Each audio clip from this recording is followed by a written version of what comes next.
මම අද හදන්න යන්නේ රසවත් චොක්ලට් කේක් එකක්. ඉතින් අවන් එකක් නැතුව පහසුවෙන් මේ හදන කේක් එක ඔයාලත් අනිවාර්යයෙන්ම හදලා බලන්න. ඇත්තටම පහසු රෙසිපි එකක්.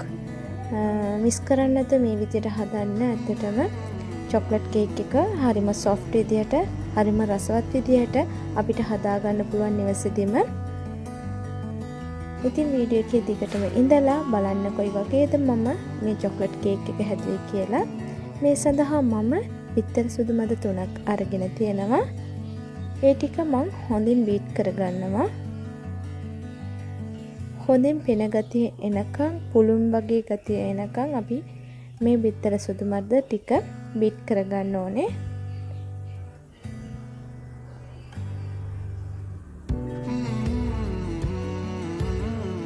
සුදු මද ටික හොඳින් පුළුන් වගේ ආවට පස්සේ තමයි අපි බීට් කරන එක නවත්තන්න ඕනේ.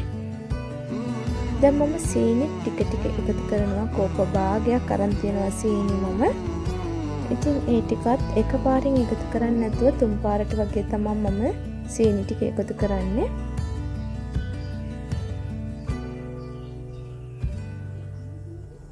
මෙතන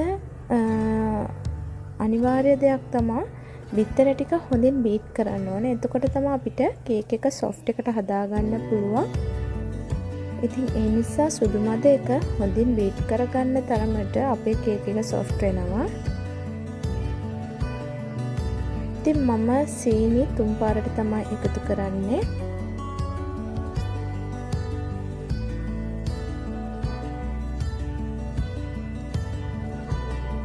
දැන් මම වැනිලා තේ හැන්දක් පමණ එකතු කරනවා. එකතු කරලා නැවතත් මම මේ ටික බීට් කරගන්නවා.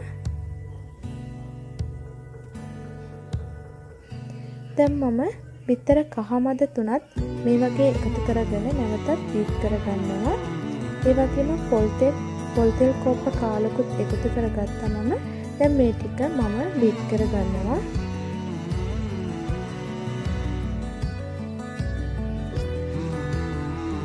මේ ටිකත් හොඳින් බීට් කරන්න ඕනේ විනාඩි 5ක් පමණ. දැන් මම පිටි කෝප්ප එකහමාරක් අරගත්තා. අරගෙන ඒකටම කොකෝ පවුඩර් කෝප්ප කාලක් එකතු කරනවා. මේ සැහැඳි 3ක් 4ක් පමණ. ඒ වගේම බේකින් පවුඩර් තේ හැන්දක්, ආප්ප සෝඩා තේ හැඳි භාගයක්, ඒ වගේම ලුණු තේ හැඳි භාගයක් එකතු කරලා මම මේ ටික හොඳින් මේ විදියට හලා ගන්නවා.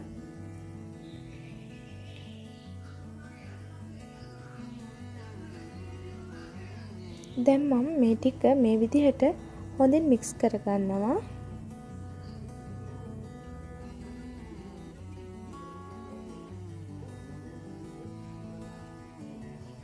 ඒ වගේම මට ඩෝ එක හරි ගානට අරගන්න ඕන කේක් මිශ්‍රණය. ඒ නිසා කිරිත් එකතු කරගන්නවා. ඉතින් කේක් බැටර් එක හරි ගානට ගන්න මම කිරි ටික ටික මේ විදිහට කිරි කෝප්ප කාලක් පමණ එකතු කරගන්නවා. එතකොට තමයි අපේ කේක් බැටර් එක හරියට හදාගන්න පුළුවන්. මම පෙන්නන්නම් ඔයාලට කොයි වගේද මේ කේක් බැටර් එක අපි හදාගන්නේ කියලා. මෙන්න මේ විදිහට රැලි රැලි වැටෙනවා නම් අපේ කේක් බැටර් එක හරි.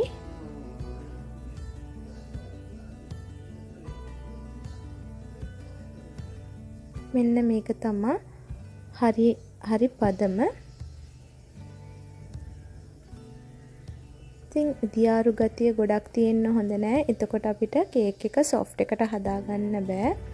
දැන් මම මේ වගේ බිස්කට් ටින් එක තමාද කේක් එක බේක් කරගන්නේ. ඔයාලා ගාව තියෙන ඕනම හැඩයක භාජනයක් අරගන්න පුළුවන් කේක් එක බේක් කරන්න. ඒ වගේම ඔයිල් පේපර් එකක් මම මේ වගේ යටට දාලා ඊට උඩිනුත් ඔයිල් ටිකක් ඇප්ලයි කරගන්නවා. හොඳින් ඔයිල් ඇප්ලයි කරගන්න ඕනේ. එතකොට තමයි කේක් එක අපිට පහසුවෙන් ගලව ගන්න පුළුවන්. බලන්න කේක් එක කොච්චර ලස්සනට රැලි වගේ වැටෙනවද කියලා. මේක තමයි හරි පදම කේක් බැටර් එකේ. මේ වගේ හදාගන්න දියාරු නැතුව මේ වගේ මම පොඩ්ඩක් ටැප් කරගන්නවා. එතකොට මේ කේක් එකේ තියෙන වාතය ඉවත් වෙනවා. දැන් මම මේ වගේ අද ප්‍රෙෂර් කුකර් එකේ තමයි හදන්නේ. ප්‍රීහීට් කරගත්ත විනාඩි 5ක් පමණ. දැන් මම මේ වගේ පියන වහලා පියන හොඳින් වහන්නේ නෝමල් තමයි තියන්නේ පියන. පැය භාගයක් ගියේ මට මේ කේක් එක බේක් වෙන්න. බලන්න හොඳින් බේක් වෙලා ඉවරයි. හරියටම පැය භාගයයි මට ගියේ. ඉතින් ගින්දර ගොඩාක් අඩුවෙන් තියලා තමයි බේක් කරන්න ඕනේ. ගින්දර වැඩි කරන්න එපා. මෙන්න මේ වගේ ටූත් පික් එකකින් ඔයාලට බලපුවාම කේක් එක ඇලෙන්නේ නැත්තම් කේක් එක හොඳින් බේක් වෙලා මේ වගේ වටේට පොඩි පිහියකින් කේක් එක වටේට බුරුල් කරගන්න.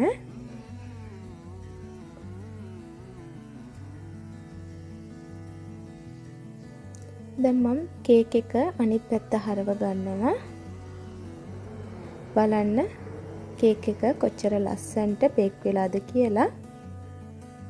දැන් මම මේ කේක් එක කපා ගන්නවා. මම මේ කේක් එක අයිසින් කරගන්න තමයි හදාගත්තේ. ඒ අයිසින් කරන වීඩියෝ එක මම ඉදිරියේදී දාන්න බලාපොරොත්තුෙන් ඉන්නවා. ඉතින් බලන්න කේක් එක කොච්චර සොෆ්ට්ද කියලා. ඉතින් ඔයාලත් මේ වගේ කේක් එකක් හදලා බලන්න.